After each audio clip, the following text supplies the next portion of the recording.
रुक जाओ भीम। प्रतिक्रमण।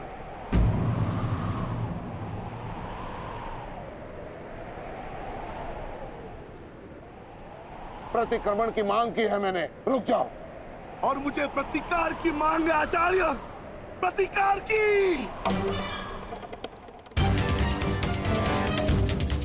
अपने पुत्र के प्राणों पर बनाई तो प्रतिक्रमण चाह रहे हो? नहीं भीम, मेरी मंशा केवल और केवल सभी योद्धाओं को एक प्रहर का विराम देने की है।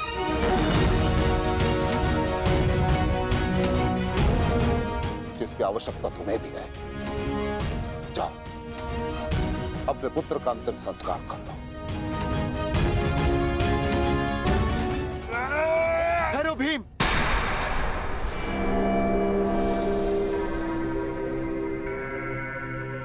हम में और कौरवों में अंतर है भीम। गुरु द्रोण ने प्रतिक्रमण की मांग की है और हमें उनकी इस मांग का सम्मान करना होगा।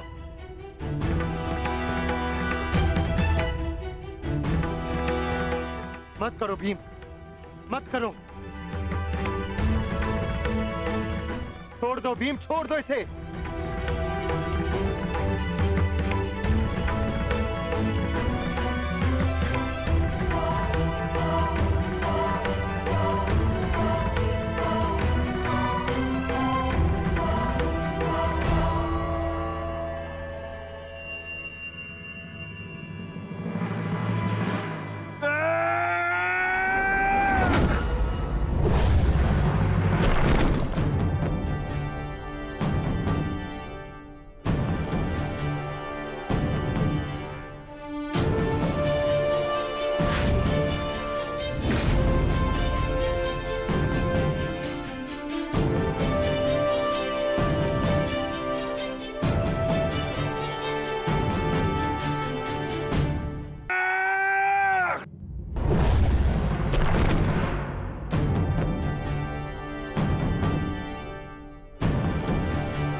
अश्वत्थामा,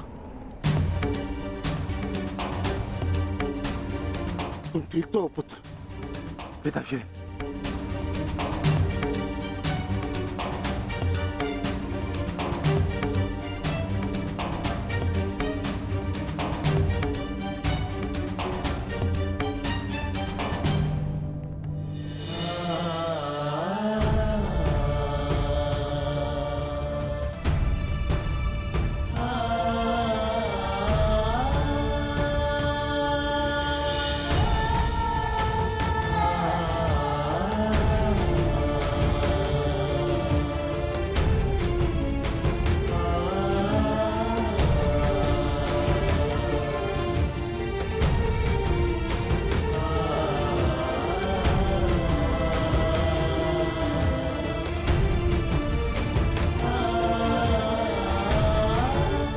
सबका जन्म किसी उद्देश्य के लिए होता है। हम अपने जीवन का मंतव्य पूर्ण करके अपने गंतव्य पर चले जाते हैं। और यदि एक वीर अपने जीवन का उद्देश्य पूर्ण करते समय वीर गति को प्राप्त हो जाए तो उसे मोक्ष की प्राप्ति होती है। तुमने सबके लिए जो कुछ भी किया उसके लिए सभी तुम्हारे ऋणी रहेंगे पुत्र। तुम्हारा ये बलिदान व्यर्थ नहीं जाएगा घटोत्कच। और इन्हीं बलिदानों से हम इस युद्ध में विजय पा सकेंगे। जिस भविष्य के लिए हम ये विजय चाहते हैं माधव, क्या उसके लिए वर्तमान का बलिदान करना उचित है? पुत्र की हत्या हो जाए और पिता जीवित रहे, ये कैसा न्याय है माधव? ये न्याय नहीं पार्थ, यही नियति है।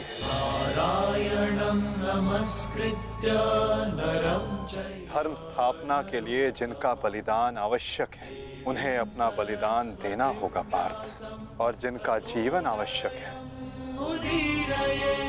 उन्हें संघर्षों का और दुखों का भार उठाकर अपना जीवन जीना होगा।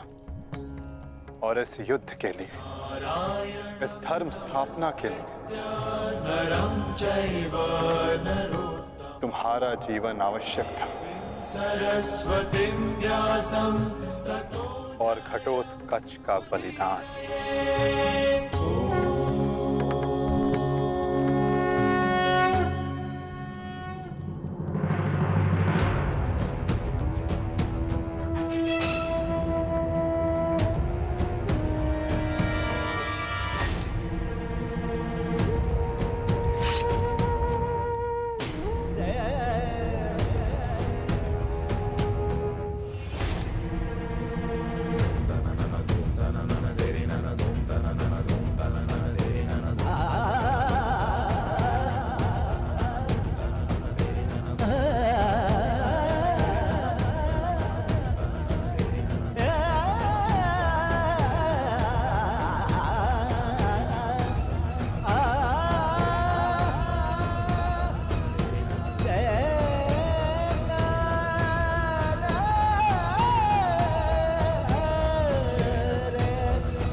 बहुत हो गया प्रतिक्रमण, अब प्रतिकार होगा।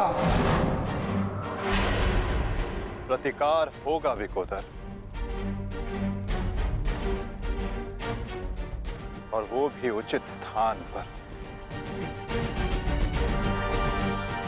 और अब हमारा लक्ष्य होगा कौरव सेनापति द्रोण।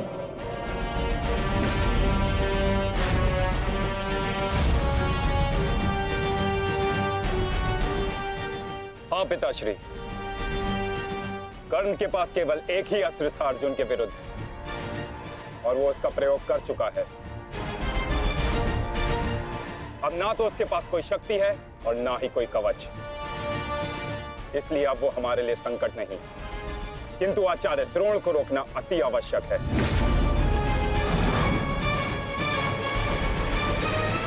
उन्होंने आज भी हमारी सेना को बहुत भारी क्षति पहुंचाई है।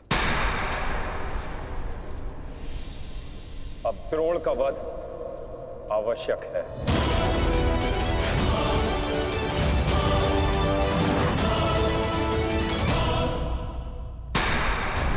पिताश्री, पिताश्री,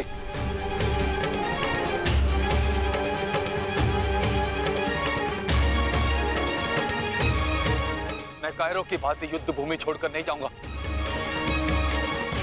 मैंने मित्र दुर्योधन को वचन दिया और मैं अपना वचन नहीं तोड़ सकता।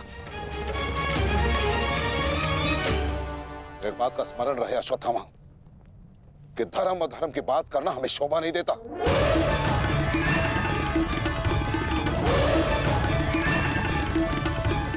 स्मरण है तुम्हें, युद्ध भूमि में क्या हुआ? भीम तुम्हारा वध करने वाला था पुत्र, उसने यदि आज नहीं किया तो कल अवश्य कर देगा। मेरे पास तुम्हारे मृत्यु देखने का साहस नहीं है, उतनी शक्ति नहीं है मेरे पास, उतनी शक्ति नहीं है मेरे पास पुत्र। यदि तुम चाहते हो कि मैं यह युद्ध लड़ूं, तो तुम्हें युद्ध भूमि का त्याग देना होगा।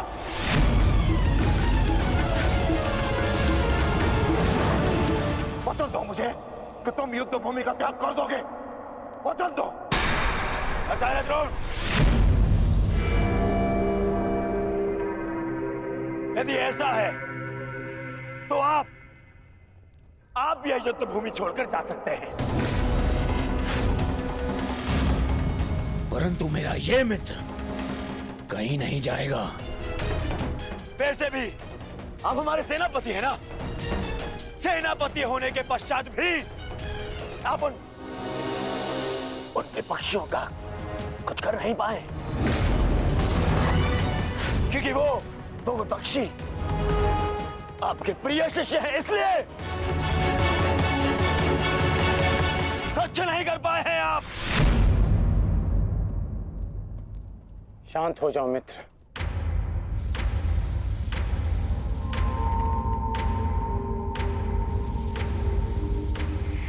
मित्र दुर्योधन सत्य कह रहे हैं। मेरे पिता ने पक्षपात किया है। उन्होंने अपने दिए वचन को पूर्ण नहीं किया और इसी कारण आज हमारे परिवार पर प्रश्न उठना आवश्यक है। किंतु एक पक्षपाती पिता का पुत्र होने से अच्छा है कि मैं एक योद्धा की तरह रणभूमि में जाऊं और अपने प्राण गंवा दूं। बस अश्वत्थामा, अपने पिता से इस भांति कटु वचन कहना एक महान योद्धा को शोभा नहीं देता। जो अपने पिता का सबके सामने अपमान कर सकता है, उससे किसी और के सम्मान की आशा नहीं की जा सकती।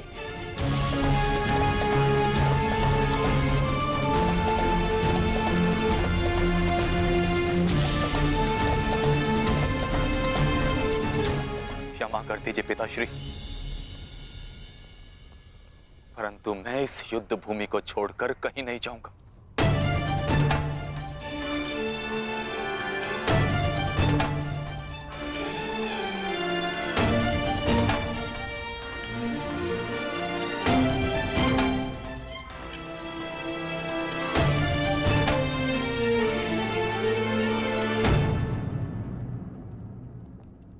तो ठीक है पुत्र, मैं तुम्हारी इच्छा का मान रखता हूं और आशा करता हूं कि नर्क से दूर रहने की शक्ति तुम्हारे पिंडदान में हो। आज केवल तुम्हारे कारण मुझे संपूर्णता से धर्म का त्याग करना होगा।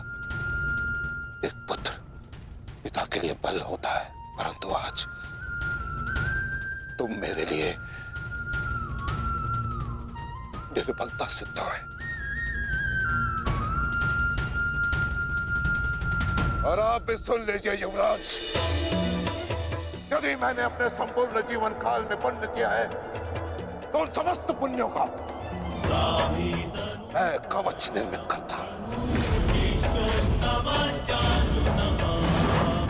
यदि अपने जीवन में मैंने अपने शिष्यों को समान रूप से देखा होगा तो इस कवच को कोई नहीं फेंक सकता, कोई नहीं।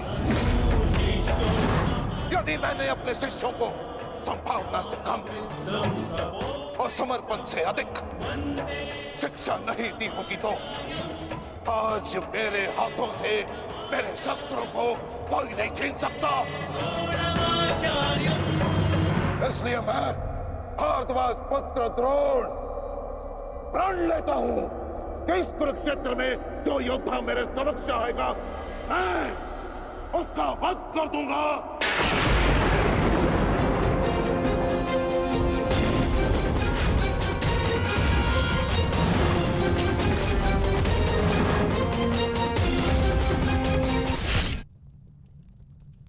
आचार्य द्रोण का वध करना सरल नहीं। परशुराम के दिए गए उनके पास ऐसे कई अस्त्र हैं जिनका हमें अनुमान तक भी नहीं। मेरे पुत्र का जन्म केवल द्रोण के वध के लिए हुआ है। मुझे पूर्ण विश्वास है कि मेरा पुत्र अपने जीवन के इस उद्देश्य में अवश्य सफल होगा।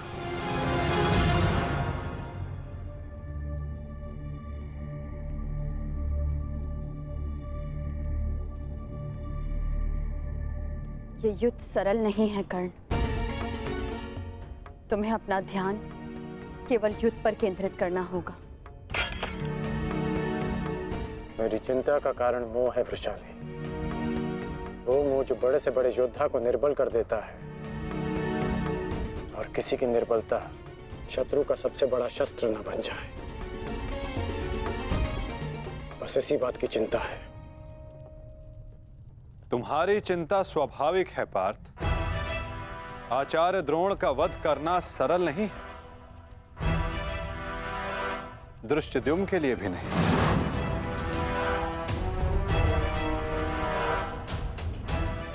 तो क्या कोई व्यू नहीं जो हम आचार्य द्रोण के विरुद्ध उपयोग कर सके? मैंने कहा कि आचार्य द्रोण का वध करना सरल नहीं। मैंने ये नहीं कहा कि ऐसा करना असंभव है।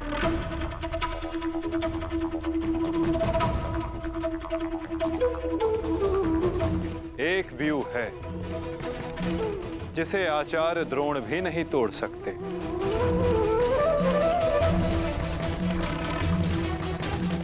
पुत्र मोह व्यू।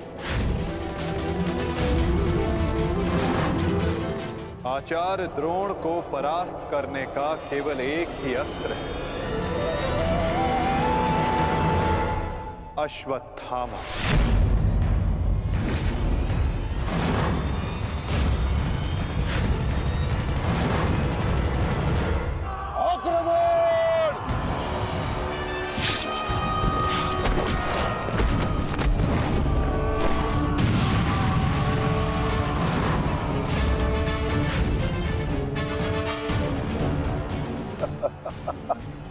अच्छा है, तीसों भाई एक साथ मेरे समक्ष आ गए। अब नर्क तक की यात्रा के मार्ग में एकाकी अनुभव नहीं करोगे। सावधान देव।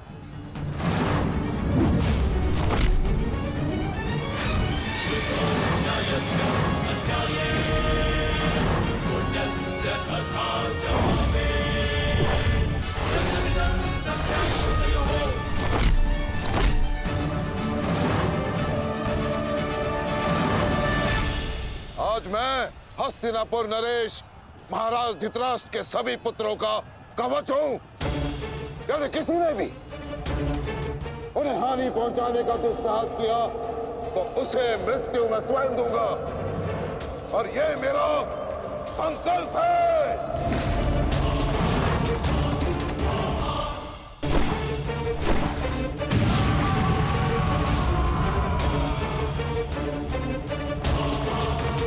माधव, अश्वत्थामा को घेरने की योजना क्या है? हमारी योजना तो कब की प्रारंभ हो चुकी है पार्थ। क्या हुआ अश्वत्थामा? तुम्हारे पिताश्री कहाँ हैं? कहीं अपने काल को आता देख कहीं छिप तो नहीं गए? धृष्टद्युम्न! ना आचार्य द्रोण किसी से भयभीत है और ना ही उनका पुत्र। आज अपने पिता के काल का काल मैं स्वयं बनूंगा।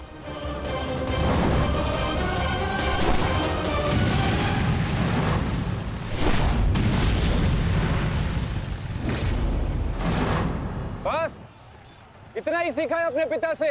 आओ अश्वत्थामा, आज मैं तुम्हें जीवन का पाठ पढ़ाता हूं। भाग कहां रहे हो कायर? साहस है तो द्वंद्व करो।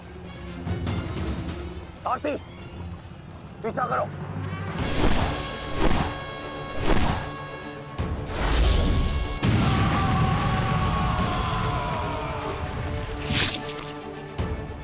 मित्र, अश्वत्थामा कहीं दिख नहीं रहा। कहीं वो शत्रु के घेरे में घिर ना जाए। तुम आचार्य द्रोण के पीछे जाओ, मैं अश्वत्थामा को खोजता हूँ। ठीक है मित्र, सारथी। चलो सत्यसेन।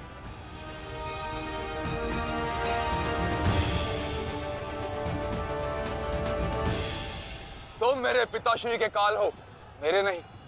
परंतु आज मैं तुम्हारा काल बनकर आया हूं। सावधान!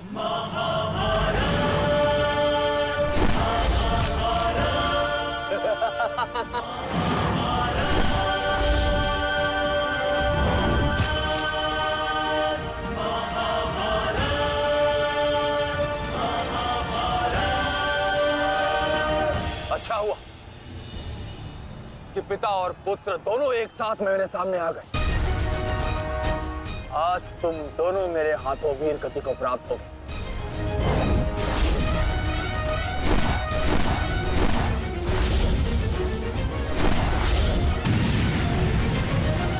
गुरुदेव, आज तो आपने भीम से अश्वत्थामा को बचा लिया था, किंतु कब तक?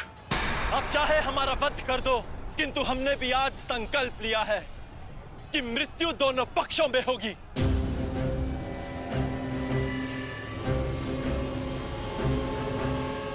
चलो सारथी, हमें वापस जाना है। शीघ्र करो। अश्वत्थामा कहाँ है? अश्वत्थामा कहीं दिखाई नहीं दे रहा आचार्य, परंतु कर्ण उसी की खोज में गया है। चलो सारथी।